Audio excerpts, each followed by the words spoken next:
आम्ही आम्ही आम्ही त्यांचा पाठिंबा कोणाला आहे हे आजपर्यंत कळलेलं नाही.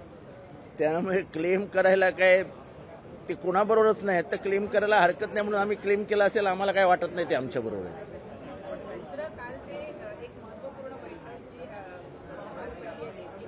त्या बैठकीला ते उपस्थित होते. याच्यापूर्वी कार्यक्रमांना ते दिसले परंतु बैठकांना मात्र कधीच दिसले नव्हते. काल ते पहिल्यांदा दिसले कारण म्हणजे ते कोणाबरोबर ते स्पष्ट झालं. ते बैठकीला दिसले म्हणजे ते कोणाबरोबर आहेत ते युती बरोबर आहेत हे स्पष्ट झालं. त्यांचा फायदा घेतला जातोय परिषदेच्या निवडणुकीसाठी. तो त्यांनी ओळखावा ना, आपल्याला काय करायचं त्याच्याशी. तो त्यांनी ओळखावा त्यांचा फायदा घेतला जातोय, त्यांचा काय तोटा झालाय ते त्यांनी ओळखावा. आम्ही कशाला त्याच्यावर बोलावं.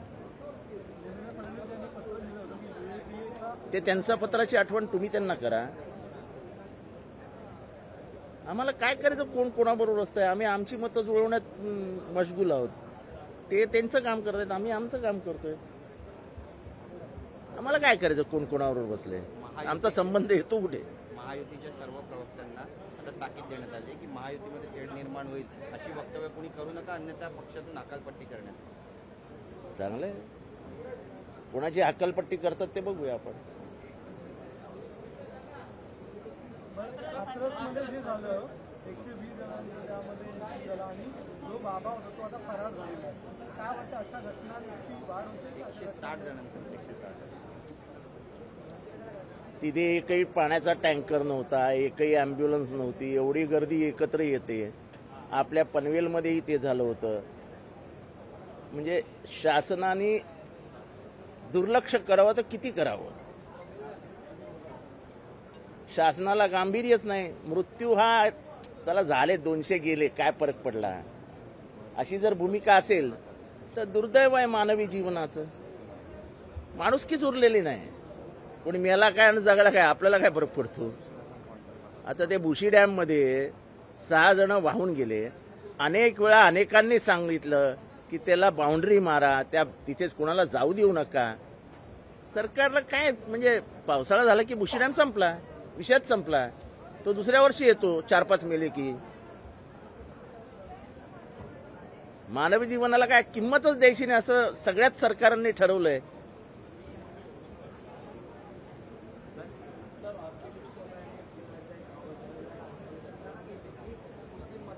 मला त्यांना विचारायचं आहे चंद्रपूरमध्ये तुम्ही हरलात, तुमचा मिनिस्टर हरला, किती मुसलमान होते. भारती पवार तुमची कॅन्डिडेट होती. दिंडोरीमध्ये किती मुसलमान होते. तुमचे प्रदेश अध्यक्ष एकेकाळचे रावसाहेब दानवे हरले, किती मुसलमान होते. हा मुसलमानांचा नेरेटिव्ह सेट करत असताना तुम्ही मुसलमानांना मारणार. मागच्या 1 महिन्यात 7 मुसलमानांना ठेचून मारलं. मग तुम्हाला काय वाटतं सगळे माराल, तुम्ही झोडाल, तुम्ही त्यांना वाळीत टाकाल, त्यांच्या एक स्कॉलरशिप्स बंद कराल मागासवर्गीयांच्या. SC ST OBC या सगळ्यांच्या स्कॉलरशिप्स बंद आहेत, त्यांचं शिक्षण बंद आहे. मग तुम्हाला काय वाटतं त्यांनी तुम्हाला मतं द्यावीत. मग उद्या तुम्ही म्हणाल की हा बहुजनांचा हेतुपूर्वक आमच्या विरुद्ध आहे. अरे तुम्ही बहुजनांना वाळीत टाकणार, त्यांना शिक्षणापासून वंचित ठेवणार, त्यांना धमकवणार की आम्ही मनुस्मृती आणणार आहोत. मग त्यांनी तुम्हाला मतं द्यावी अशी तुमची इच्छा आहे. अरे तुम्ही कानफडात पण मारणार आणि सांग हम तुमसे प्यार भी करते, असं नाही होत. दुहेरी भूमिकेत तुम्ही नाही जाऊ शकत. तुम्ही त्यांना बांगलादेशी मुसलमान म्हणणार ज्यांची उभी हयात इथे गेली आहे. किरीट सोमय्या येण्याच्या आधीपासून ते मुसलमान इथे राहत आहेत. उद्धव ठाकरेंना मत म्हणजे वोट जिहादला मत अशी टीका केली.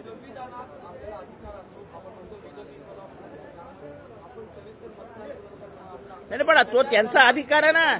माझं तर म्हणणं यांना मतदान का करावं दलितांनी. माझं विचार नाही यांना का करावं मुसलमानांनी मतदान. अरे तुम्ही दररोज आम्हाला मारणार, दररोज आम्हाला शिव्या घालणार, तुम्हाला मतदान का करावं. तुम्ही याचं उत्तर द्या ना की सुजन मुनगंटीवार तुमचे सर्वात पॉवरफुल मिनिस्टर चंद्रपूरमध्ये 3 लाखाने हरतात. ते काय मुसलमानांनी हरवले. एक सांगतो, इथला जो सत्सद विवेक बुद्धीला स्मरून मतदान करणारा मतदार आहे यांनी नेहमी देशाची लोकशाही वाचवली आहे. ती 77 साली पण वाचवली आणि ती 2024ला पण वाचवली. इथे पुरात वाहून जाणारा हिंदू जन्माला आलेला नाही. हा हिंदू अतिशय विचारपूर्वक मतदान करतो. अयोध्येमध्ये कसं हारलं हे सांगा बरं. अयोध्येमध्ये किती मुसलमान आहेत? असंच बोलत राहायचं. बांगलादेशी आहेत, देशद्रोही आहेत, आणि मग सांगायचं आम्हाला मतं देत नाहीत. अरे कशी देतील? मला कोणी शिवी दिली तर 2दा 3दा 4दा ऐकून घेईन, 5व्यांदा मी पण शिवी देईन. अरे आम्ही पण मर्दाचीच अवलाद आहोत ना. आमचं पण रक्त सळसळतच आहे ना. शिव्या खायच्या तर किती खायच्या, आणि मुसलमानांनी का शिव्या खायच्या? त्या देशाचे नागरिक आहेत ते. तुमचं गव्हर्नमेंट होतं. जर तुम्हाला वाटत होतं ते बांगलादेशी मुसलमान आहेत तर त्यांना घालवायला पाहिजे होतं. तुम्हाला अडवलेलं कोणी? त्यांना अजूनही घाबरून ठेवायचं की अरे यार वोट का लफड़ा होने वाला है, तुम छान बेटो तू शाम देटो तुम्हारे अंग पे आएगा, कुछ करो मत. काय चालू आहे? एवढे घाबरलेत.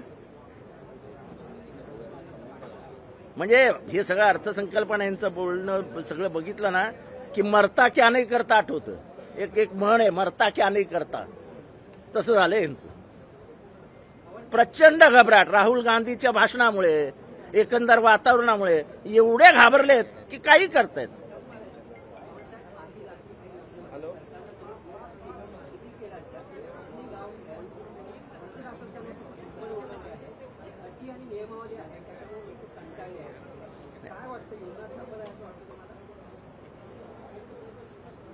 आता 1500 रुपयाची खैरात वाटून तुम्हाला 3 महिने त्यांना देऊन त्यांची मतं पाडायची असतील तर काय सगळं योग्य आहे.